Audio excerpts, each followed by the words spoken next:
Բարև ձեզ հարգելի հեռուստադիտողներ, հետևորդներ 168 TV-ի եթերում երկու ճակատ ոդկասթի 114-րդ թողարկումն է։ Էդգար Ղազարյանը եւ ես Դավիթ Սարգսյանը շարունակում ենք ամփոփել եւ վերլուծել շաբաթական լրահոսը, դա անում ենք մեր գործընկեր Pantera Security մասնավոր պահնորդական ընկերության աջակցությամբ, որը շարունակում է իր բազմամյա փորձով ձեզ առաջարկել անվտանգության եւ պահնորդական բարձրակարգ ծառայություններ թե Երևանում, թե Հանրապետության բոլոր 10 մարզերում, թե իրական ժամանակում եւ տարածության մեջ, թե հեռավար։ Լինի դա կենտրոնացված տեսահսկման, VIP տիկնապահների տրամադրման ուղեկցման, փոստի անվտանգության, ձեր արտադրական ձեռնարկությունների, գույքի, բնակարանի, սեփական տան, ընտանիքի անդամների պահպանության, պահնորդական ծառայությունների շուրջօրյա տրամադրման տեսքով։ Անվարան դիմեք մեր այս գործընկերոջը Pantera Security-ին, առավել մանրամասն տվյալների համար այցելեք Pantera.am կայք կամ զանգահարեք 53 78 50 հեռախոսահամարով, եթե երկու ճակատ պրոմոկոդն ասեք, հատուկ առաջարկ կստանաք։ Անվտանգային մարտահրավերները գնալով այնքան են խորանում, որ նույնիսկ Pantera Security-ին իր բազմամյա փորձառությամբ չի կարող միանձնյա ապահովել այդ խնդիրների լուծումը եւ մեր անվտանգության իրականացումը։ Հերիք չէր մեր երկրի ծվատումը մի քանի ուղղություններով ադրբեջանական առաջապահ ստորաբաժանումների տեղաշարժը, մեր տարածքում ենթակառուցվածքների ստեղծումը, մատակարարման ճանապարհներ սարքելը եւ տասնյակ սահմանապահ բնակավայրերի նկատմամբ գերիշխող դիրքը հիմա էլ վերաակտիվացել է, թարմացել է 5 տարվա վաղեմության այսպես կոչված անկլավների հանձնման թեմա։ Նախ պիտի հիշենք, որ այս թեման ակտուալ դարձավ նոյեմբերի 9-ի հայտարարության կնքման օրը,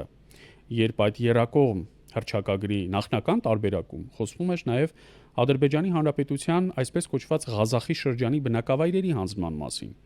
Հետո Պաշտպանության նախարարության որոշ ներկայացուցիչների ուժերով հնարավոր է եղել առնվազն այդ դրույթը ժամանակավորապես արկախել։ Իսկ ահա երբ 2021-ի մայիս-հունիսին Փաշինյանը գյուղ ընկած փորձում էր համոզել հատկապես Տավուշի բնակչությանը, թե իբր նման դրույթ չի էլ եղել, այդ դրույթի արկախումը, հետաձգումը վերագրում էր իրեն, միանձնյա, ավելին, ասում էր, թե իբր նա խոստացել է իր ձեռքերը կտրել, բայց անկլավների թեմա երբևէ չի շոշափի եւ չի կարող Տավուշի մարզի բնակչության այդպիսի տհաճ անակնկալի առջև կանգնեցնել։ Եվ բավական էր ահա, որ Ադրբեջանի արտգործնախարարության խոսնակը Միրզազադե ազգանունով նոյեմբերի 7-ին խոսեր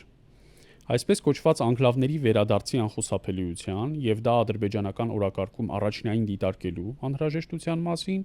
երբ դրանից ժամեր անց Փաշինյանը հաջորդ օրվա առավոտյան, նոյեմբերի 8-ի վաղ առավոտյան, խոսեց իբր Արցվաշենը հետ բերելու նպատակահարմարության, իսկ իրականում տողատակում Տավուշի եւ Արարատի մարզերում մեր ինքնիշխան տարածքների հանձնման մասին։ Սա մի թեմա է, ընդ որում կներես ինքը այդ մասին խոսում ասելով, որ դա արվելու է սահմանազատման աշխատանքների շրջանակներում։ Մի աշխատանք, որը որ 24 թվի կանոնակարգը վավերացնելուց հետո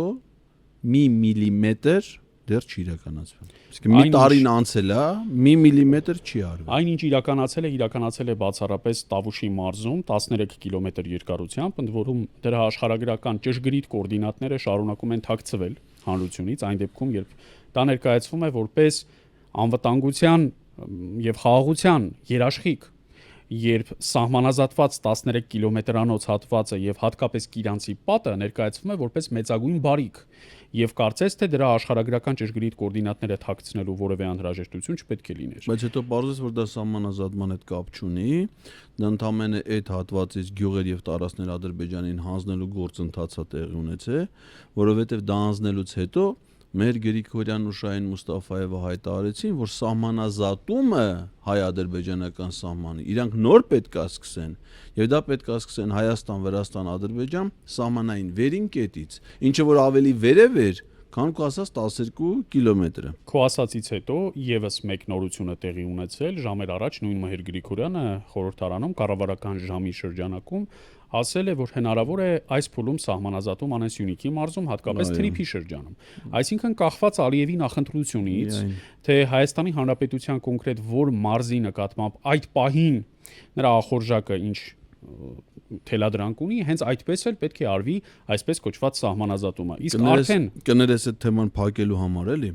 ամենասկզբից որ հատվածն էր ուզում Ալիևը, Դարձյալ Սյունիքի մարզը, մինչև Արցախի անկումը, բայց նա տեղ եւ Կորնիձոր գյուղերի շրջակայքում որտեղով ասում էր Լաչինի միջանցք, ասում էր բերեք այս 5 կիլոմետրը սահմանազատենք, որ դուք ասեք էս ձեր սահմանն է, այնի Ադրբեջան։ Դրա նպատակը Արցախը մայր Հայաստանից կտրելն Այո, բայց քանի որ ինքը ուրիշ ձևով կտրեց, այդ թեմայով սկի խոսակցություն հիմա մեկը չի ասում։ Հիմա արդեն մեղրին մայր Հայաստանից կտրելու խնդիր է դրված եւ այդ պատճառով արդեն ծայր հարավի, այսպես կոչված սահմանազատման մասին են խոսում։ Բայց քանի որ այո դու ճշմարտացիորեն նշեցիր, որ այն ինչ տեղի ունեցել Տավուշում բնավ սահմանազատում չէ,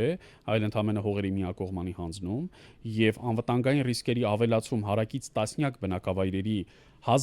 տասնյակ հազարավոր բնակիչների համար, բոլոր այն մարդիկ, որոնք լավ չեն պատկերացնում մեր այս խոսքերի արժեքը, ես ուղղակի հորդորում եմ ազատ օրերին, հանգստյան օրերին երթևեկել նոյեմբերյանի տարածաշրջանի գյուղերով։ Դա շատ լավ պրակտիկա է, ես օրինակ աշխատում եմ իմ առնվազն կիրակին կամ հենց շաբաթ կիրակին Հայաստանի վտանգված տարածաշրջաններում լինել եւ իմ աչքով տեսնել այն բոլոր վտանգներն ու սպառնալիքները, որի մասին մենք տարիներ շարունակ խոսում ենք։ Ասենք օրինակ Բաղանիս, Բերքաբեր, Ոսկեվան, Ոսկեպար, Ջուջևան, Կիրանց այս գյուղերով երթևեկելիս թող մի հատ ուշադրություն դարձնեն հարակից մի քանի տասնյակ մետր հեռավորությամբ գերակա դիրքերում, բարձունքներում ծածանվող ադրբեջանական դրոշների։ Հետո եթե ժամանակ եւ հնարավորություն լինի, կարող են նաեւ դեպի հարավ իջնել եւ Կապան քաղաքի մուտքի մոտ տեսնել օդանավակայանի գլխին ծածանվող ադրբեջանական դրոշը։ Եթե դեպի Խուստուփլեր էլ բարձրանան կամ գոնե հարակից գյուղերի ճանապարհով քշեն Արցմանիկից սկսած, ապա կտեսնեն նաև այդ գյուղերի Հանդի, Սրաշենի,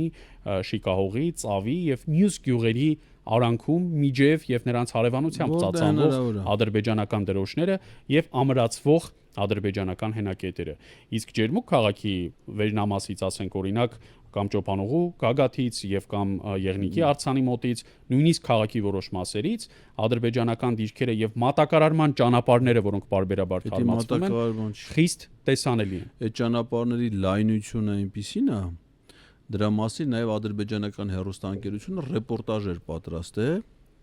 ճանապարհաշինարարներին խոսացնելով։ Ճանապարհի լայնությունը եւ հողա նախապատրաստական աշխատանքները են որակով են կատարվում, ոչ թե դա միջդիրքային սնուցման իմաստ ունի, այլ տրանսպորտային հաղորդակցության եւ այդ ճանապարհաշինարարներն ասում են, այս ճանապարհը մենք կառուցում ենք Դարալագյազի շրջանի Իստիսու բնակավայրը գնալու համար։ Դարալագյազը իրենք Վայոց ձորին են ասում, Իստիսուն Ջերմուկն է։ Միայն իրենք չեն ասում։ Փաշինյանի ուղղաթիռում եւս Վայոց ձորի մարզը նշված է որպես Դարալագյազի շրջան։ Եվ ամիսներ առաջ երբ մենք տեսանք այդ լուսապատճենը, շատ ծիծաղելի եւ ողբերգական էր, որ նույնիսկ Նիկոլ Փաշինյանի անձնական օգտագործման դարձած ուղղաթիռում եւս ադրբեջանական տեղանուններով են նշվում Հայաստանի Հանրապետության ՀԽՍՀ-ի սահմաններին պատկանող եւ իր ձեռքում բռնած այս խաղալիքի բոլոր տեղանունները։ Եվ այդ պատճառով է ահա, որ Ալիևը լավ իմանալով, որ ինքը պատմագիտորեն սխալ պնդում է անում, ասում է, որ կարելի է քարտեզներով առավել ճշգրիտ կողմնորոշվել, թե որ տեղանուններն են ճշգրիտ արտահայտում այդտեղ եղած դեմոգրաֆիական պատկերը 100 կամ 150 տարի առաջ։ Իդեպ քանի որ քարտեզների մասին խոսեցինք, թույլ տուր սա էլ ասել եւ կշարունակենք սահմանազատման թեման։ Դու հիշում ես, որ 2022 թվականից սկսած Ռուսաստանի Դաշնության զինված ուժերի գլխավոր շտաբը պարբերաբար քանիցս առաջարկել է գլխավոր շտաբի քարտեզներով սահմանորոշել Հայաստանի եւ Ադրբեջանի միջև սահմանը։ Էլ չասած, որ 88 թվականի հունվարի դրությամբ ՀԽՍՀ-ի եւ ադրբեջանական ԽՍՀ-ի միջև եղել է ամբողջությամբ սահմանորոշված սահման, այսինքն սահմանազատումը արված է եղել, սահմանագծումը արված է եղել։ Բետոնյա սյուները եւ դրանց տակ տեղադրված ածուխը եղել են, իսկ ածուխ հատուկ է տեղադրվում, որպեսզի այն կարողանաս գտնել նաեւ տարիներ ու տասնամյակներ անց, այսինքն հայ-ադրբեջանական ամբողջ սահմանի հետագայում առաջնագիծ դարձած սահմանի երկայնքով սահմանագծումը արված է եղել եւ երկու պետությունների գերագույն խորհուրդների համատեղ որոշմամբ դա մտած է եղել ուժի մեջ։ Մինչդեռ Փաշինյանը հիմա որոշել է նոր բան հայտնագործել եւ այսպես կոչված Ալմաաթի արձանագրությամբ, որը միջազգային կազմակերպության ստեղծման մասին փաստաթուղթ է, որոշել է միակողմանիորեն ի հաշիվ թշնամու գծել իր երկրի սահմանները եւ գծել հնարավորինս աննպաստ քարտեզով։ Օրինակ, երբ Ռուսաստանի Դաշնության զինված ուժերի գլխավոր շտաբը առաջարկում էր 1926 թվականի քարտեզները որպես առավել ճշգրիտ եւ պնդում էր, որ այդ քարտեզները պահվում են բացառապես Ռուսաստանի զինված ուժերի գլխավոր շտաբի արխիվում, որևէ այլ տեղ ասենք սովետական որևէ թվականի հանրագիտարանում հնարավոր չէ այդ ճշգրտության քարտեզներ գտնել։ Այդ միտումի նպատակը մեկն էր։ Այդ քարտեզներով Հայաստանի Հանրապետության ՀԽՍՀ-ի տարածքը ավելի քան 31000 քառակուսի կիլոմետր է։ Ունդե ոչ մի անկլավ չկա։ Իսկ վատագույն քարտեզը մեզ համար 1975-76 թվականների քարտեզն է, որտեղ ավելի քան 2000 քառակուսի կիլոմետրի զիջում է արվել ի վնաս մեզ եւ հօգուտ ադրբեջանական ԽՍՀ-ի տասնամյակների ընթացքում։ Եվ 3 անգամից եկեք գուշակենք, թե որ քարտեզը ընտրեց Փաշինյանը Տավուշում այսպես կոչված սահմանազատում իրականացնելու։ Երևի ամենավատը պետք է լինի, էլի, մեր համար։ Ինքը ասեք տանելա բոլոր հնարավոր տարբերակներից մտածել ասել այս հայերի գործը ես վնաստամ ասել այս մեկը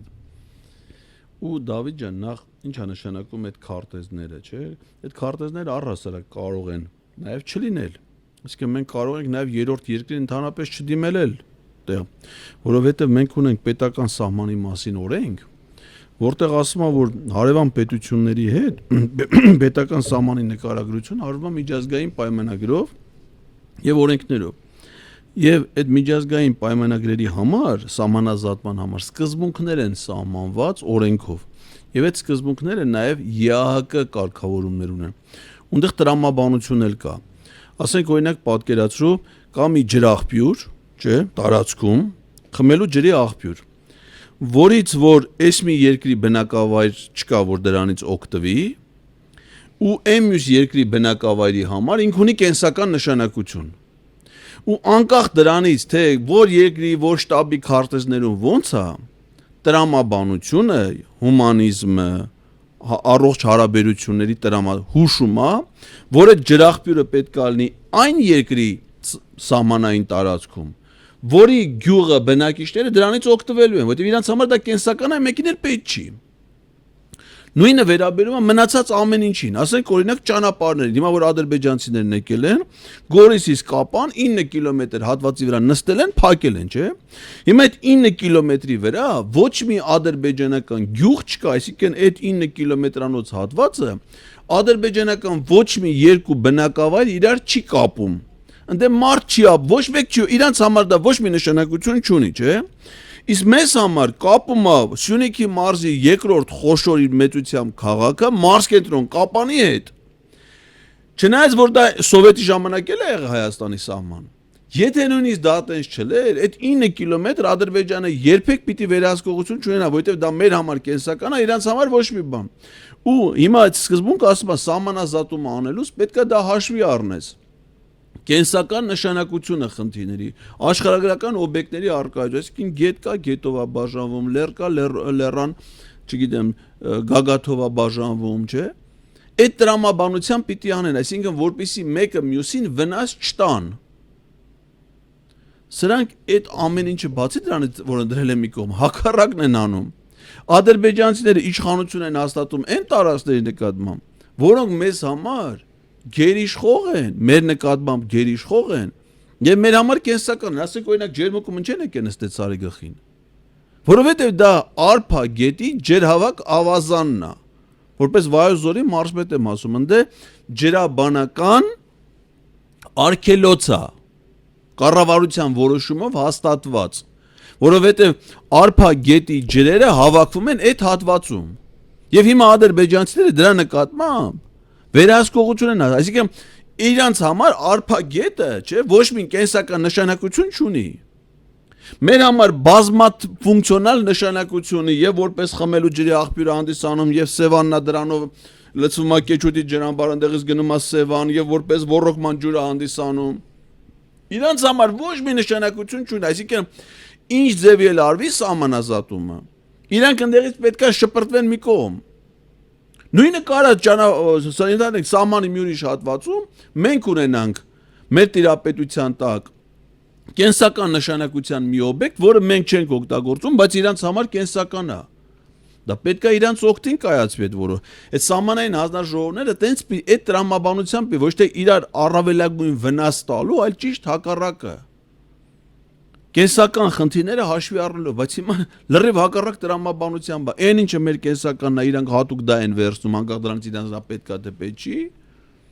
Ու դրանով իշխանություն են հաստատում։ Արի փորձենք մեկ պարզ հարցի պատասխան գտնել։ Ինչու էր Փաշինյանին պետք հերթական ընտրություններից կես տարի առաջ թարմացնել այս օրակարգը։ Չէ՞ որ սա իր խիստ ոչ պոպուլյար վիճակում, սարսափելի ցածր վարկանիշի պայմաններում լրացուցիչ հարված կարող է լինել։ Պատասխանը ինձ համար առավել քան պարզ է։ Ադրբեջանական թարմացած նախապայմանն է պատճառը եւ Փաշինյանի շարունակաբար այդ նախապայմանը կատարելու պատրաստակամությունն է պատճառը, Ալիևին ամեն կերպ հաջողանալու եւ առաջիկա ընտրություններում իրեն հնարավոր ամեն կերպ օգնելու ցանկությունն է պատճառը, որ Փաշինյանը ինքը բացում է այս թեման հերթական անգամ։ Բայց այս հերթականը կարող է լինել վերջինը եւ մեր խնդիրն է ամեն գնով թույլ չտալ Հայաստանի Հանրապետության տարածքային ամբողջականության դեմ այս մեծագույն հանցանքը։ Մենք ցավոք սրտի մեկ անգամ արդեն դա թույլ տվել ենք 2024 թվականի մարտ, ապրիլ, մայիս ամիսներին, երբ մեր բոլորի աչքի առջև ցավոք սրտի նաև տեղի բնակիչների ոչ բավարար դիմադրության պայմաններում Տավուշի 4 բնակավայրեր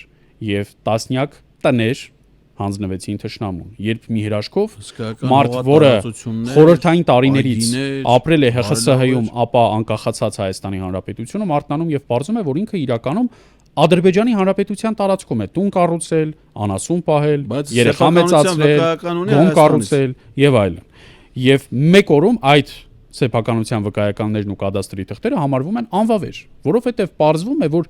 ադրբեջանական GPS-ով ինչ որ մի քարտեզ կա, ըստ որի կոնկրետ այդ մեկ տունը ոչ հարևանությամբ 50 մետրի վրա մեկ այլ տուն, բայց այդ մեկ տունը Ադրբեջանը։ Այդպես եղավ նաև Սյունիքի մարզի Որոտան, Շուրնուղ, Ճակատեն, Դավիթբեկ, Ներքին Հանդ եւ այլ բնակավայրերում։ Հիմա Ալիևը տեսավ, որ Փաշինյանը իրեն տրված կարևորագույն խնդիրներից մեկը ուղղակի իզորու չէ լուծելու։ Խոսքը հայոց եկեղեցու թուլացման, իսկ ապագայում նաև գլխատման մասին է։ Փաշինյանի նպատակը դա էր՝ գլխատել հայոց եկեղեցին։ Նա չի կարող գլխատել հայոց եկեղեցին, փորձում է թուլացնել, խոցոտել։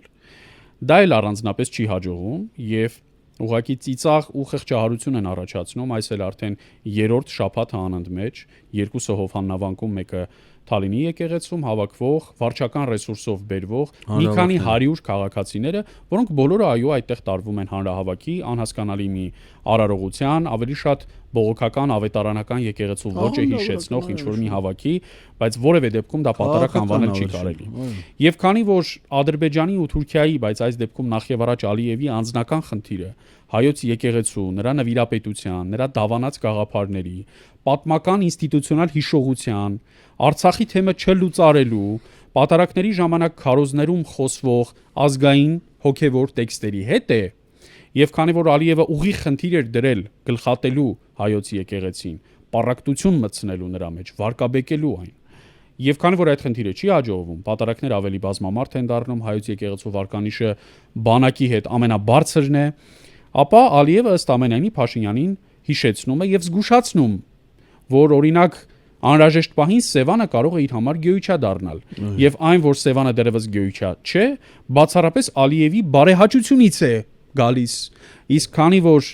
Փաշինյանը լավ չի կատարում իրեն տրված տնային հանձնարարականները, ապա Ալիևը կարող է փոխել առաջադրանքը եւ դա էլ անում է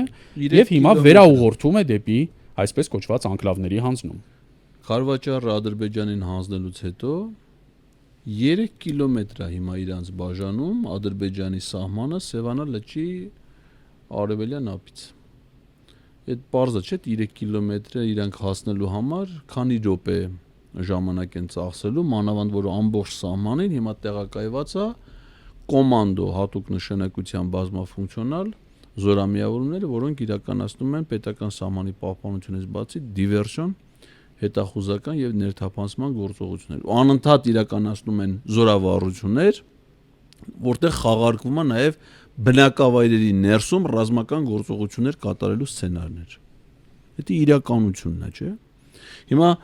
քանի ինչա պետք իրան այնտեղ հասնելու համար։ Ու այդ ընդ որում այդ հիշատակումը Սևանա լճի ադրբեջանական անվանումներով ինքը որտեղ անում եւ երբ։ Ադրբեջանի գիտությունների ազգային ակադեմիայի 80-ամյակի նվիրված հանդիսավոր նիստի ժամանակ, որտեղ որ իր ելույթի հիմնական թեման է Հայաստանի տարածքում ադրբեջանցիների բնակեցնելու հարցը, որտեղ որ ինքը պետական իշխանության մարմիններին, այսինքն արտգործնախարարությանը, անվտանգության ծառայությանը, բանակին հանձնարարություններ տալու հետ միասին հանձնարարություններ է տալիս, Ադրբեջանում դա հանձնարարություն է,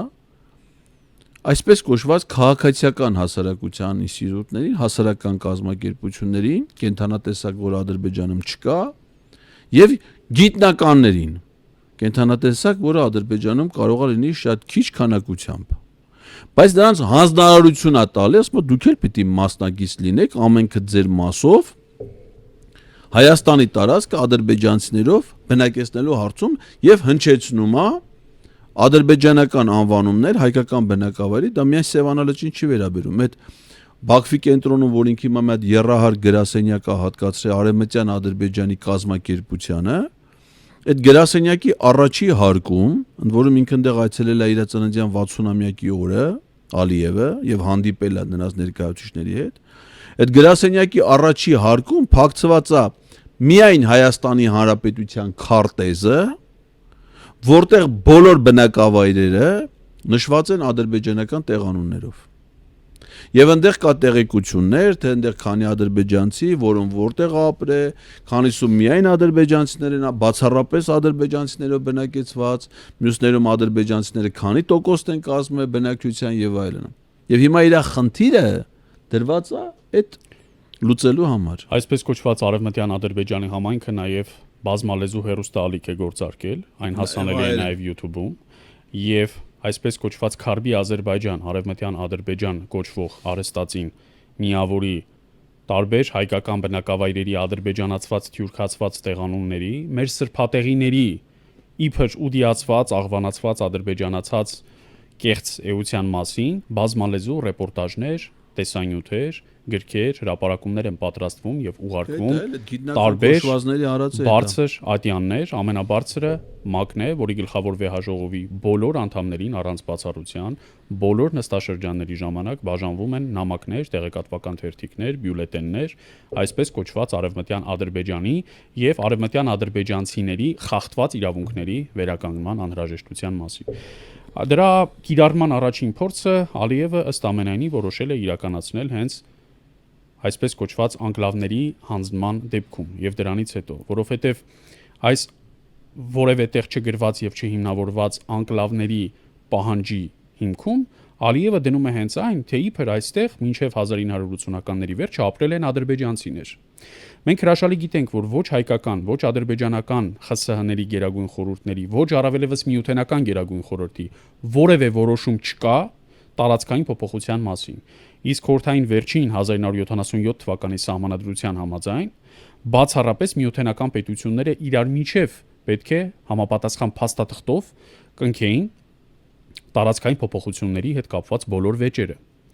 Չկա այդպիսի որևէ փաստաթուղթ, այսինքն Ադրբեջանը որևէ լեգալ հիմք չունի Հայաստանի Հանրապետությունից որևէ թիզ հող ուզելու դրա անունը դնելով անկլավ։ Եվ կոլխոզների ու սովխոզների անվան տակ ադրբեջանցիների ժամանակավոր սեզոնային տեղակայումը Տավուշի մարզի եւ Արարատի մարզի որոշ բնակավայրերում եւ դրանց առանձնացումը քարտեզի վրա որևէ կերպ չի կարող համեմատելի լինել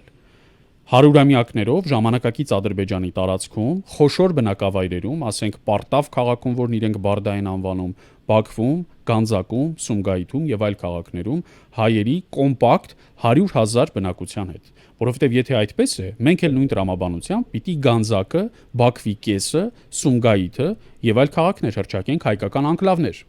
Քանի որ եթե հայկական կամ ադրբեջանական բնակչությունն է որպես անկլավ որևէ բնակավայր դիրքավորելու հիմքը, Արցախի մասին խոսք չկա, որովհետև Արցախը կարգավիճակ ուներ խորհրդային Ադրբեջանի կազմում։ Ես դեռ խոսում եմ կարգավիճակ չունեցող բնակավայրերի կամ վարչատարածքային միավորների մասին։ Ինչ վերաբերում է Տիգրանաշենին, այդտեղով մեր հայրենակիցների մեծամասնությունը կարծում եմ առիթ ունենում է գնալու, քանի որ Հայաստանի 3 մյուս մարզերի հետ կապող միջպետական ավտոմայրովին հենց Տիգրանաշեն բնակավայրով է անցնում։ Տիգրանաշեն բնակավայրը Արարատ խոշորացված համայնքի բնակավայրերից մեկն է։ Տիգրանաշեն բնակավայրը արդեն 6 տարի է ներառված չէ ավտոճանապարհների վերանորոգման որևէ ծրագրում։ Հարևան Պարույր Սևակ բնակավայրում մի քանի տասնյակ տուն է կառուցվում հիմա եւ Պարույր Սևակի բնակիչներից ընդամենը մեկ ընտանիք է ընդամենը կարողացել այդտեղ տուն ձեռք բերել, երկուսն են ցանկացել, երկրորդը բանկային ուշացումների պատճառով չի կարողացել։ Եվ քանի որ ինտենսիվորեն ռոռոկվում են այն խոսակցությունները, որ Տիգրանաշենցիների հնարավոր տեղափոխության, հարակից բնակավայրում նրանց տեղավորման խնդիր կարող է առաջանալ, եթե դրան համադրում ենք հարակից Պարույր Սևակ գյուղում տասնյակ բնակելի տների կառուցման դրվագը, եթե տեսնում ենք, որ այդ գյուղում որևէ կապիտալ ծախս չի արվում, այսինքն իրենց սիրած ասֆալտը այս դեպքում Տիգրանաշեն համայնքում որևէ կերպ չի արտահայտվում, չի արտացոլվում, զուգահեռաբար տեսնում ենք խոսակցություններ այլընտրանքային ճանապարհի հնարավորությունների մեծացման մասին, խոսքը Վեդի, Ուրցաձոր, Լանջար եւ դեպի Վայոց ձոր ու Սյունիք գնացող ճանապարհի մասին է, ապա ցավոք սրտի ամեն ինչ իր տեղն է ընկնում։ Հիմա մենք պիտի պատկերացնենք, հիմա բանակն է նաեւ ինժեներական կառույցներ անում վերևի մասերում։ Կային տվյալներ նույնիսկ, որ զրահատեխնիկայի փոխադրման համար այդ ճանապարհը չի օգտագործվում։ Դրանք ստուգելի տվյալներ չեն կամ դժվար ստուգելի տվյալներ են, բայց մի քանի աղբյուրից մենք նման տվյալներ ենք ստացել, որ հանրապետության կենտրոնական մասերից դեպի հարավ զինտեխնիկայի փոխադրումը իրականացվում է կամ իրականացվում էր այլընտրանքային Վեդի, Ուրցաձոր, Ուրցալանջ, Լանջար եւ դեպի Վայոց ձոր Սյունիք ճանապարհով։ Եվ մեր այն հայրենակիցները, որոնք երթևեկել են այս երկու ճանապարհներով, էլ վստահաբար գիտեն դրանց տարբերությունները եւ թողունակության եւ ճանապարհի որակի սպասարկման, այսինքն իմաստ չունի բացատրել։ Դա միջպետականը էնի մարզային M2 ավտոճանապարհն է միջպետական։ Իսկ այն շրջանցողը մարզային Բայց նույնիսկ բնակավայրեր իրար կապող, գյուղական բնակավայրեր իրար կապող ճանապարհ։ Նույնիսկ եթե լիներ հարյուրապատիկ ավելի բարձր որակի ասֆալտապատ, հարթ, ոչ բարձր լեռնային ճանապարհ, այն մեկը, որը հիմա պիտի սկսեն առաջարկել որպես այլընտրանքային։ Մի հատ կարելի է պատկերացնել ադրբեջանցիների գործողությունների հաջորդականությունը, այսպես կոչված անկլավի հանձնման դեպքում։ Մեկին մեկ իրականանալու է Հակարի կամրջի վրա տեղադրված ապօրինի անցակետի սցենարը։ Այսինքն դա որպես անկլավ ճանաչելու դեպքում նախ եւ առաջ այդտեղ երկու կողմից եւ դեպի հյուսիս եւ դեպի հարավ տեղադրվում են ապօրինի անցակետեր, ադրբեջանական զինված ներկայություն, մաքսային եւ սահմանապահ ստորաբաժանումները գալիս են այդտեղ, ցանկացած քաղաքացիական, ռազմականը ես կարծում եմ բացառվում է, քաղաքացիական մեքենայի նկատմամբ նույնիսկ կամայական եւ նվաստացուցիչ ստուգումներ, ասենք հայ վարորդին մեքենայից հանել, անձնագրային ռեժիմ, ստուգումներ, մի հատ խնդրում եմ մի հատ մեզ հետ անցեք ձեր անձը ճշտելու կամ հնարավոր է որ ինքը պատերազմի մասնակից է Ադրբեջանական Հանրապետության դեմ ռազմական հանցանքների մեջ է կասկածվում եւ այսպես շարունակում։ Այսինքն մի քանի օր անց այդ ճանապարհը վերածվելու է մերիալ գոտու, ճիշտ այնպես ինչպես այսօր վերածված է Գորիս-Կապան ավտոճանապարհը։ Եվ միամտություն չունենան մեր այն հայրենակիցները, ովքեր կմտածեն թե իբր Արցվաշենը հետ բերելու, այն վերադարձնելու անվան տակ իրականում տարածքների փոխանակությունը տեղի ունենալու, ավելին ոմանք միամտաբար եւ կամ չարամտորեն պնդում են, այսինքն թվական տվյալներով ճիշտ են ասում, բայց դա մեծագույն մոլորություն է։ Ասում են, որ Արցվաշենը իր տարածքով ավելի մեծ է, քան Վերին ոսկեպարը եւ Տիգրանաշենը միասին վերցրած։ Բայց մեր խնդիրը այս փուլում նախ բարձա չէ որ Արցվաշեն ոչ մեկ չի գնալու ապրիսկ, հարակից համայնքներում չեն ապրում։ Ադրբեջանի համար ինչ է, հերրավոր մեր խնդիրը այս դեպքում որտեղով ոչ ճանապարհ է գնում, ոչ նշանակություն ունի, ոչ ընդերք ունի, ոչ հարստություն ունի։ Իսկ կարելի է ասենք մի քանի տասնյակ մարդու թեական մեկ այլ բնակավայրում ադրբեջանցիներով շրջապատված բնակեցնելու մշուշոտ հեռանկարի փոխարեն ապահովել միլիոնավոր մարդկանց անվտանգությունը եւ բնակավայրերի եւ հաղորդակցության եւ քո տնտեսության բնականon կենսագործունեության եւ քո ռազմական հաղորդակցության, այսինքն զինամթերքի, սպառազինության, մատակարարումների տեղափոխման այս ամեն ինչը Հայաստանի Հանրապետության 3 մարզին վերաբերելի է՝ Արարատի, Վայոց ձորի եւ Սյունիքի, եւ Տիգրանաշեն, այսպես կոչված անկլավի հանձնման կամ նույնիսկ դրա փոխանակման դեպքում Հայաստանի Հանրապետության ամբողջ հարավի ողնաշարի Սյունիքի, Վայոց ձորի եւ Արարատի մարզերի բնականon կենսագործունեությունը հայտնվելու է կասկածի տակ, այսինքն մեր 100 հազարավոր հայրենակիցներ մեկ ժամում դառնալու են փաստացի պատանդ եւ կարող է նույնիսկ հնարավորություն չունենան դուրս գալու։ Ջան, հիմա հենց մեր էկրանի վրա Տիգրանաշեն գյուղն է մոտակա բարձունքից նկարած։ Ուրեմն այդ գյուղը սեփական ներքին կենսա գործունեության միջավայր չունի։ Այսինքն օրինակ որ մարդը ինչ որ միտեղ ապրի, պետք է այնտեղ լինի խմելու ջուր, պետք է լինի ռոռոկման ջուր, պետք է լինի էլեկտրամատակարարում, չէ, սեփական սնուցման համակարգ։ Այս փոքրիկ գյուղը իր այդ տարածքով, այն ինչ որ իր վարչական տարածքն է համարվում, որպես հիմա իրանց ասած անկլավի տարածք։ Այդ տարածքում ոչ ջրաղբյուր կա, ոչ ռոռոկման ջուր կա, ոչ մի բան։ Այսինքն ընդ մարդ ուղղակի չի կարա ապրի, եթե դա այլ երկրի պատկանելություն ունենա։ Պիտի Հայաստանից իրան էլեկտրաէներգիա որտեղից պիտի ունենա նա, չէ՞։ Բայց եթե էլեկտրաէներգիա չկա, մարդը ո՞նց պիտի ապրի, ուրեմն չի կարա ապրի։ Այսինքն նշանակում է, որ այդ գյուղը կենսական նշանակություն Ադրբեջանի համար չունի եւ բնության մեջ հնարավոր չի գտնել թեկուզ մեր ադրբեջանցի մարդ, բնակիչ չեմ ասում զինվորական, զորամասի հրամանատար, շտաբի պետի տեղակալ, քաղաքացի, որ ելնի գանդե ապրի, դա բացառված բան է։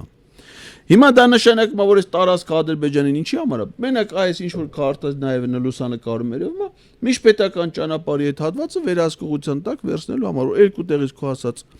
սահմանային ուղեկալները դնում է եւ մենք ուղղակի դրան հասանելիություն չենք ունենում, ոնց որ չունենք հիմա Գորիս Կապան հատված։ Իսկ դա որ փակվում է ամբողջ Արարատի մարզի մնացած մասը, Վայոց ձորի եւ Սյունիքը ամբողջությամբ, այսինքն ոնց որ Հակարի կամրջում տեղադրեցին անցակետ,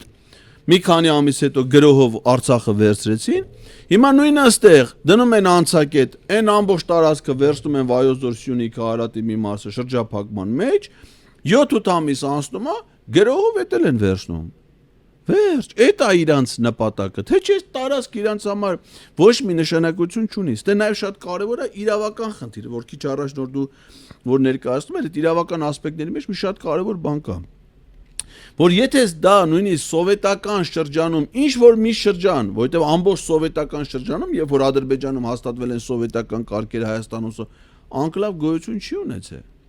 Նույնիսկ սովետական հանրագիտանում ես նայել եմ, այդ անկլավը արդեն 75 թվականին որ տպագրվել է, անկլավը նկարագրվում է որպես Նախիջևան, բայց անվանում չունի։ Նույնիսկ Քյարքի անվանումը այդ բնակավայր ավելի ուշ է ստացել, քան իր ադրբեջանական պատկանելության տարածքը նկարագրված է անուն չունի, գյուղ չի։ Ընդամենը տարածք է, քո ասածն է, անասունների արածացնելու ժամանակավոր եկել են դիրքավորվել են, հետո էլ ադրբեջանցիները խորամանկություն են արել, ընտրությունների ժամանակ բել են ընտրական տեղամաս են բացել, ասում են որ ընտրական տեղամաս կա, ուրեմն ընտրող կա, ուրեմն մեր տարածքն այդ ձևերով են, նույնը Տավուշի մարզում է, այդ ձևով է։ Բայց եթե դա նույնիսկ սովետական շրջանի համար է, ոչ ժամանակակից Ադրբեջանի Հանրապետությունն է համարվում ադրբեջանական ԽՍՀ-ի իրավահաջորդը, ոչ Հայաստանի Հանրապետությունն է համարվում հայկական ԽՍՀ իրավահաջորդը։ Ադրբեջանը իրան իրավահաջորդությունը ընդունել 18-ից 20 թվականի հանրապետությունը խորհրդային Ադրբեջանը համարելով ապօրինի կազմավորում ըստ իրանց անկախության ակտի։ Մեր անկախության հռչակագրով էլ ասում են մենք նոր պետություն ենք ստեղծում Հայաստանի Արցախի վերամիավորման արդյունքում։ Այսինքն ըստ սովետի ժամանակ ինչ է ելել։ Ինչ ուզում է ելածը լինի։ Կամ ինչ է նշանակում այսքան ադրբեջանցիներ այս գյուղում ապրել են, հիմա էլ պիտի ապրեն։ Հիմա ասենք եթե ես Վայքում եմ ծնվել, մանկությունս ընդեղ է անցել, հիմա էլ պիտի Վայքում ապրեմ։ Ասենք իրավունք չունեմ ես հիմա Երևանում ապրեմ։ Ինչ կապ ունի մարդը որտեղ է ծնվել, որտեղ ապրի, չէ՞։ Կյանքի ինչ որ մի հանգամանքում մարդը որոշում է կայացնում տեղափոխվի այլ տեղ ապրելու, չէ՞։ Հիմա գանին զորով ասեն, չէ, պիտի դաս Վայքում ապրես, դու Վայքում ես։ Ադրբեջանցիներն չի պիտի զորով ասեն, պիտի գաս, ենթադրենք Վարդենիսի այսիշ գյուղում ապրես, որովհետև քո պապեր են ապրողն են մեռել են։ Ասենք եթե Ջերմուկում մի 10% ադրբեջանական բնակչություն կար, եթե նրանք 88 թվին գնացել են, այդ գնացող եղել է 50 տարեկան։ Հիմա 30 տարի որ անցել է, դա պիտի լինի 80, չէ՞։ Մեռել է։ Բայց ո՞նց է գալի։ Հիմա դրա տղուն զորով էթաս գտես, դրա տղան է Կրասնոդար։ Գնաց որտես գտես բերես, ասես չէ գիտես ինչ, քո հերը Գյորգյոզը։ Ջերմուկ ապրի, հիմա դու պիտի դες Ջերմուկ ապրես, դες ո՞նց ես ասում։ Այ ուրիշ բան որ դու ասես գիտես ինչ մեր երկրների միջև հարաբերություններն էս պետք է լինի որպես ապահան, որ ազատ տեղաշարժի հնարավորությունը լինի։ Մարդը ուզում է գա։ Հիմա ես ու դու ԱՊՀ անդամ երկրների քաղաքացիներ ենք, չէ՞։ Այսօր կարանք մեր հաղորդումից հետո տոմս առնենք, գնանք Մոսկվա, չէ՞։ Կարանք գնանք Մոսկվայում 10 օր ապրենք, չէ՞։ Կարանք աշխատանք գտնենք, աշխատենք, այդտեղ հաշվառվենք, որ մենք ես ինչ հասցեում ապրում ենք, ես ինչ տեղ աշխ, օրի չէ։ Հարաբերությունները պետությունների թույլ է տալի։ Եթե դու Ադրբեջանի այդ ճանապարհով ես գնում, այդ դեպքում արցախցիները պիտի Ստեփանակերտ վերադառնան։ Մարտունի պիտի վերադառնան։ Բայց այդ հարցերը չի քննարկվում, այսինքն ամեն ինչը միակողմանի է արվում։ Մենք Տիգրան մասին իրավացիորեն շատ խոսեցինք, թույլ տուր երկու բառով անդրադառնալ նաև այն ամենին, ինչը կարող է կատարվել Տավուշի մարզում, խոսքը վերին ոսկեպար, այսպես կոչված անկլավի հանձնման մասին է, որը համեմատելի չէ նույնիսկ Կիրանցի միակողմանի զիջման եւ կիսման հետ, որովհետեւ այդ դեպքում խոսքը անմիջապես հարակից տարածքի Ադրբեջանի տրամադրման մասին էր։ Եթե մենք նայում ենք ուշ խորհրդային շրջանի քարտեզները եւ առանձնացված վերին ոսկեպարի անկլավը, ապա այն մխրճված է Տավուշի մարզի խորքում եւ ընդհանուր մոտենում է Լոռու մարզին։ Ժամանակակից ազատամուտ եւ մի քանի այլ կայան հատկապես կամ կայանավան բնակավայրերի հարևանությամբ է։ Հիմա ազատամուտը, կայանը, մի քիչ ավելի երկար հեռանկարում Պարավաքարը, Վազաշենը եւ շրջակա այլ տասնյակ գյուղեր,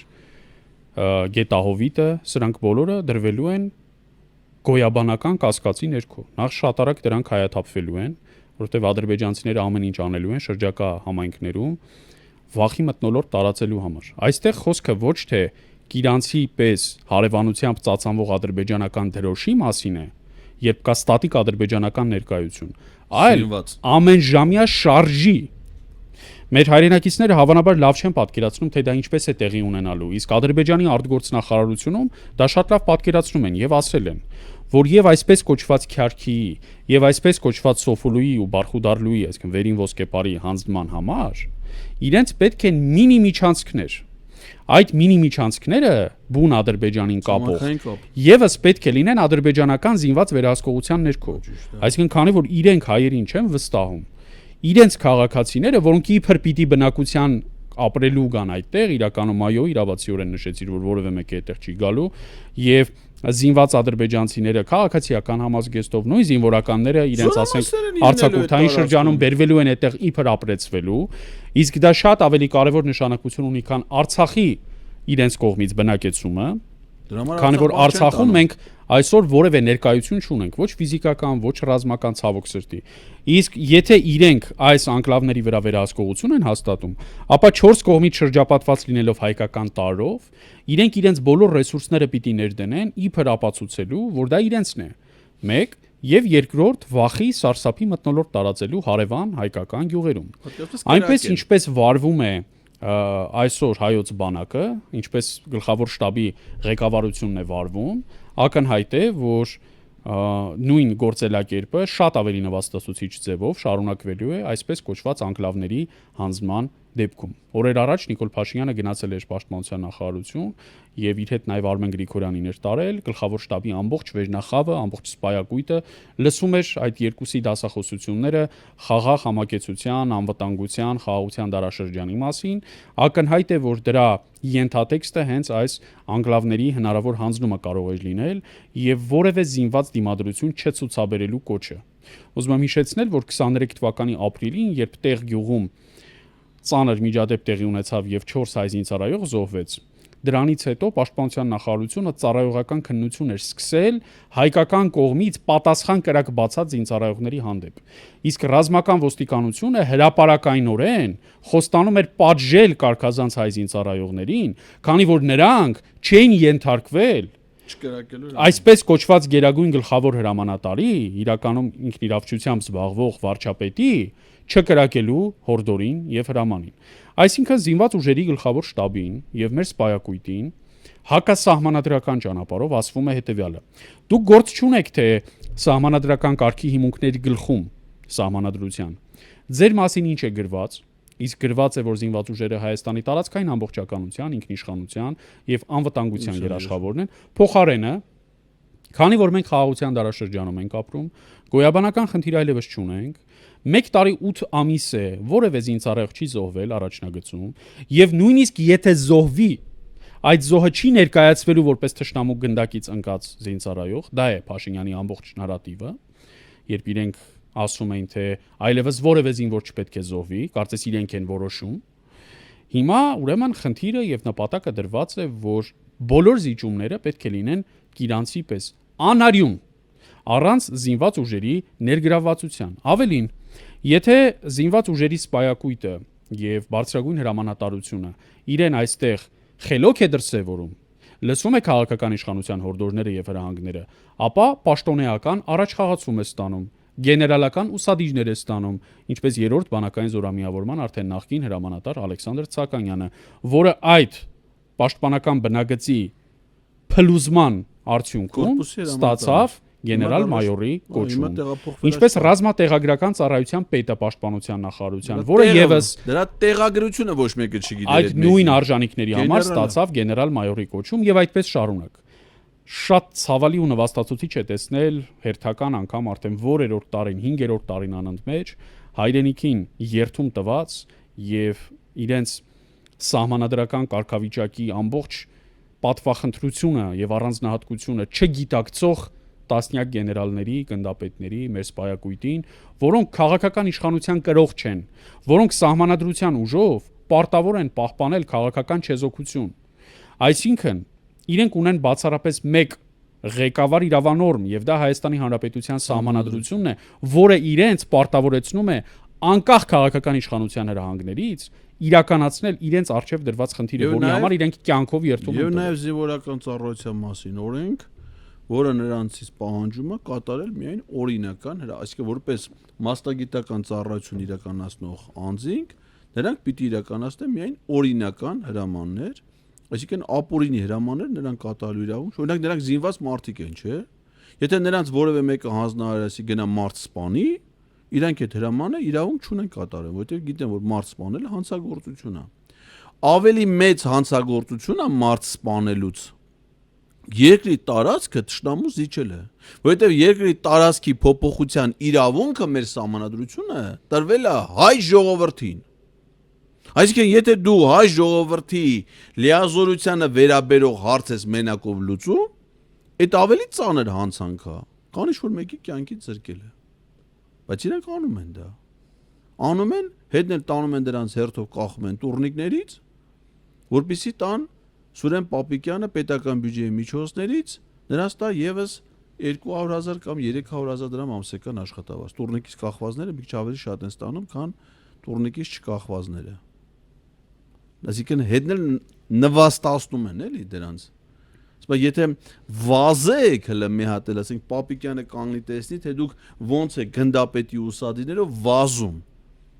Ասենք ամեն մարդը կար այդ մարզասրա ապարատի վրա մի 5 կիլոմետր իր առողջության համար զինվորականին վազելը ինչի՞ է պետք գնդապետի, եթե իր ֆունկցիան պատերազմի ժամանակ հրամանատարաշտաբային կետում ոչ թե վազելն է, այլ նստելը։ Այսինքն եթե նա ատեստավորվում է, պիտի ատեստավորվի իր պաշտոնական պարտականություններին վերաբերող հարցերի շուրջ, թե ինքը ինչ որոշում է կայացնելու։ Ասենք հրաձգային զենքից, կալաշնիկովից, աջինոշնի կրակելը իմանալը նրան ինչ է տալի, եթե ինքը չպիտի կրակի։ Ինքը պիտի կրակի հրաման տա։ Շարքայինը պիտի կրակի։ Սրանց ասում է, չէ, եթե լավ կրակեք, լավ վազեք, տուրնիկից կախվեք, ձեզ փողել կտանք։ Դրան էլ են համաձայնվել։ Իսկ այս տարածքները Տավուշի մարզի դու նոր քարտեզի վրա էլ որ նայում ենք, այնտեղով էլ անցնում ինչ պետական ճանապարհ։ Այնտեղով էլ անցնում է գրած էր այնա Երևան, Թբիլիսի, Մայրուղի։ Այսինքն այս հարավային ուղությամբ Տիգրանաշենով անցնում է Երևան, Թեհրան, Երևան Մեղրիով գնացող Մայրուղին, այնտեղ Երևան, այսինքն մենք հիմա Ադրբեջանն ու Թուրքիան մեզ երկու կողմի շրջափակման մեջ են պահում ու շարունակում են պահել։ Մենք սահման ունենք միայն Վրաստանի հետ ու Իրանի։ Իրանի հետ սահմանը փաստորեն փակելու են մեր երկրի տարածքում Տիգրանաշենով, Վրաստանի հետ գնացող ամենաբանուկ Մայրուղին, որովհետև Թիֆլիս մենք սենց ենք գնում հիմնականում։ Բավրայով ո՞վ է գնում։ Ախալքյալակով ո՞վ է Թիֆլի։ Ախալքյալակով գնում ենք Ախալքյալակ։ Թբիլիսի մենք ո՞նց ենք գնում։ Այս ճանապարհով ենք գնում։ Այս էլ 3-4 տեղ պիտի մտնի այդ անկլավների մեջ, այսինքն փակվի այդ ճանապարհը։ Սիվաս պիտի Վանաձորով շրջանցող ճանապարհը, իսկ Ալավերդիով դեպի այրում, այո։ Իսկ ասած այն մյուսը որ գալի խորանում է, դա թե մոտենում է նաև այդ ճանապարհին։ Ես ուզում եմ մի ուշագրավ թեմա այլ հիշեցնել ու սրանով ամփոփենք մեր այսօրվա զրույցը, վստահաբար դու այդտեղ եւս հավելյալ դիտարկումներ կունենաս։ Երբ Արցախը շրջափակված էր 2023 թվականի մայիսին, Փաշինյանը Բրյուսելում մի հանդիպում ունեցավ Ալիևի հետ, Շարլ Միշելի հերթական միջնորդությամբ, իդեպ դրանից առաջ էլ Օլաֆ Շոլցի միջնորդությամբ էր հանդիպում ունեցել, Արցախը արդեն շրջափակման մեջ էր։ Եվ դրանից հետո, երբ վերադարձավ Երևան եւ կառավարության նիստերի դահլիճում ասուլիս տվեց, առաջին անգամ կատարեց Ալիևի պահանջը, ասելով, որ Արցախն Ադրբեջան է։ Եթե հիշում ես, նրանից խնդրեցին հրապարակել Հայաստանի իր ճանաչած տարածքային ամբողջականության չափերը, եւ նա ասաց 29800։ Այո։ Երբ նրանից ճշգրտեցին, իսկ Ադրբեջանինը որքան է, ասաց 86600 եւ դրա մեջ մտնում է Լեռնային Ղարաբաղը, այսինքն Ղարաբաղը Ադրբեջան է եւ վերջ Ալիևյան նախապայմանը կատարված էր։ Բայց նա շարունակեց, դա առաջին կեսն էր։ Նրա ասացի երկրորդ մասն այն էր, որ 86600-ի մեջ չեն մտնում նաեւ անկլավները։ Այսինքն 2023 թվականի մայիսին Փաշինյանը արդեն իսկ խոսում էր անկլավները Ադրբեջանին վերադարձնելու անհրաժեշտության մասին։ Նա այդ մասին խոսել է նաև մի քանի սփյուռքահայ գաղթօջախներում տեղի հայ համայնքների հետ հանդիպումների ժամանակ։ Ես 2-3 իմ հեղինակային թողարկումներից մի քանիսը նվիրել եմ դրան, երբ Գերմանիայի քաղաքներից մեկում տեղի հայ համայնքի հետ հանդիպման ասում է, այդտեղ քյարքի ա եղել։ Այդտեղ եղել է քյարքի։ Հետևաբար, ասում է, քաղաքական հիմքերը կան, պիտի գնանք իրավական հիմքերը ճշտենք։ Իրավական հիմք այդպես էլ չգտավ։ 5 տարի է ուսումնասիրում են, փորձում են որևէ իրավական հիմք գտնել եւ իրենց միակ մտածածին հիմքը ընդամենը Հայաստանի Հանրապետության Արցվաշեն բնակավայրը իբր վերադարձնելու համար Հայաստանի Հանրապետության երկու միջպետական կարևորագույն ավտոճանապարհները եւ տասնյակ բնակավայրեր եւ հազարավոր մարդկանց կյանքն ու կենցաղը կասկածի տակ դնելը եւ տնազրկելն է։ Այսինքն, քանի որ Փաշինյանը չի գտել լեգալ եւ լեգիտիմ հիմքեր, հիմա պիտի փորձի Արցվաշենի մտածածին կտով մեր հասարակությանը թունավորել, ուզուրպացնել, իր իշխանությունը եւ մոլորեցնել։ Երբ նա ասում էր 29800-ի մեջ չեն մտնում 86600-ի մեջ չեն մտնում Արցախը եւ անկլավները, միաժամանակ պարզվեց, որ այն 29800-ի մեջ էլ անկլավները չեն մտնում։ Ու դրա համար 29800-ը ավելի փոքրացավ, դարձավ 29743։ Հիմա Փաշինյանի իշխանությունը Հայաստանում այդքանն էլ չի վերահսկում։ 200-ից է, չէ։ Տարբեր տվյալներ կան, որ 2021-ից ի վեր ավելի քան 1000 քառակուսի կիլոմետր է զիջված։ Իրենք 241 քառակուսի կիլոմետր են ասում բացառապես Ջերմուկյան եւ Արտենիսյան 22 թվականի դեպքերից հետո։ Բայց արի չմոռանանք 21 թվականի մայիսից ի վեր շորժը։ Իսկ ավելի վաղ թվագրությունը եթե անենք 2020 թվականի դեկտեմբերի 18-ից ի վեր, երբ Գորիս-Կապան ավտոճանապարհի զիջման հիմքերը դրվեցին, երբ մի քանի կիլոմետրով Զանգելանի շրջանը փաստորեն միակողմանիորեն զիջելուց հետո հայկական զորքը հետ քաշվեց այնքան, որ նոյեմբերի 9-ում չկար։ Սյունիքի եւ Արցախի սահմանի վրա գտնված տասնյակ հայկական բնակավայրեր պարզապես վտանգվեցին եւ ենթակառուցվածքներ եւ գյուղամիջյան ճանապարհներ, ինչպես օրինակ Գորիս Դավիթ-բեկը, Կապան Ճակատենը եւ այլն։ Ու հիմա ստացվել է այնպիսի իրավիճակ, երբ Փաշինյանը ինքն էլ չգիտե իր ղեկավարած պետության տարածքի չափը, սահմանները եւ ժամանակին մի հայտնի ու ընդունված լատինատար գրառում կար, որ ամենաշատ օգտագործում էին այս վարչախմբի աջակիցները։ Դե գնացեք սահման, դե այդքան խոսալու տեղը գնացեք սահման։ Ես էլ որպես կանոն միշտ հակադարձում եմ հետեւյալով. եթե այդ սահմանի տեղը ցույց տաք, կգնամ, բայց նույնիսկ սահմանազատված սահմանի տեղը մենք չգիտենք։ Այսինքն ֆիզիկապես դա տեսնում ենք, օրինակ մի քանի կիլոմետր երկարությամբ այդ փշալարը եւ մետաղական պատը, ցանկապատը տեսնում ենք։ Բայց դրա աշխարհագրական ճշգրիտ կոորդինատները 1։ Երկրորդ, այդ սահմանազատման վերջնական լինելու մասին որևէ ակտ մենք չունենք։ Ճիշտ հակառակը 13 կիլոմետր այսպես կոչված սահմանազատումից հետո, ինչպես հաղորդման սկզբում նշեցիր, պարզվեց, որ 3 պետությունների սահմանահատման կետից Հայաստան-Վրաստան Նոր պետք է Ադրբեջան սկսվի պետք է սահմանազատում։ նորից սկսվի այո Ոչ թե սահմանազատման նորից, այլ գործընթաց։ սահմանազատում ընդեղից պետք է սկսվի։ Հստակ հուշելով, որ կատարվածը սահմանազատում չի եղել։ Հիմա քանի որ գլխավոր շտաբի պետը եւ մեր սպայակույտը շատ է սիրում Փաշինյանի կողքը նստել տարբեր խորհրդակցությունների ժամանակ, Դասի են հիմա։ մեկ էլ քաղաքական հայտարարություններ են անում, որ իրենք մեր վարչապետի հետ համաձայն են, Էդվարդ Ասրյանն էր ասել, ծնունդով ազողցի Էդվարդ Ասրյանը։ Դե հիմա թող պատասխանեն, որքան է Հայաստանի Հանրապետության տարածքը, Հայաստանի Հանրապետության զինական ուժը որքան է վերահսկում։ Այս հարցի պատասխանը այս 5 տարի է որևէ մեկը չի տվել եւ չի էլ կարող տալ։ Դա զինված ուժերի շտաբը չի կարող տա իր սահմանը, բայց այն մարդիկ, ովքեր իրենց սեփականության վկայականով գիտեն, թե իրենց հողամասի արդյունաբերական ձեռնարկության տարածքի սահմանները որտեղով են անցնում, իսկ դա հստակ ուրվագծված է կադաստրի վկայականներով, նրանք անմիջապես պետք է դիմեն Pantera Security մասնավոր պահնորդական կազմակերպությանը, որպեսզի այդ տարածքների վրա իրականացվի արդեն պատշաճ իրական իրավական վերահսկողություն եւ Pantera-ն դա կարող է անել իր հարուստ փորձառությամբ, իր պրոֆեսիոնալ անձնակազմով, իր ունեցած կարողություններով, տեխնիկական միջոցներով, նաեւ ժամանակակից տեխնիկական միջոցներով, եւ դա վերաբերում է ոչ միայն արդյունաբերական տարածքներին, պահեստներին, բիզնեսին պատկանող տարածքներին, այլ նաեւ մասնավոր տներին, առանձնատներին, ինչպես նաեւ մարդկանց, հյուրերին, VIP հյուրերին, հատուկ փոստային ուղեկցմանը, հատուկ բեռների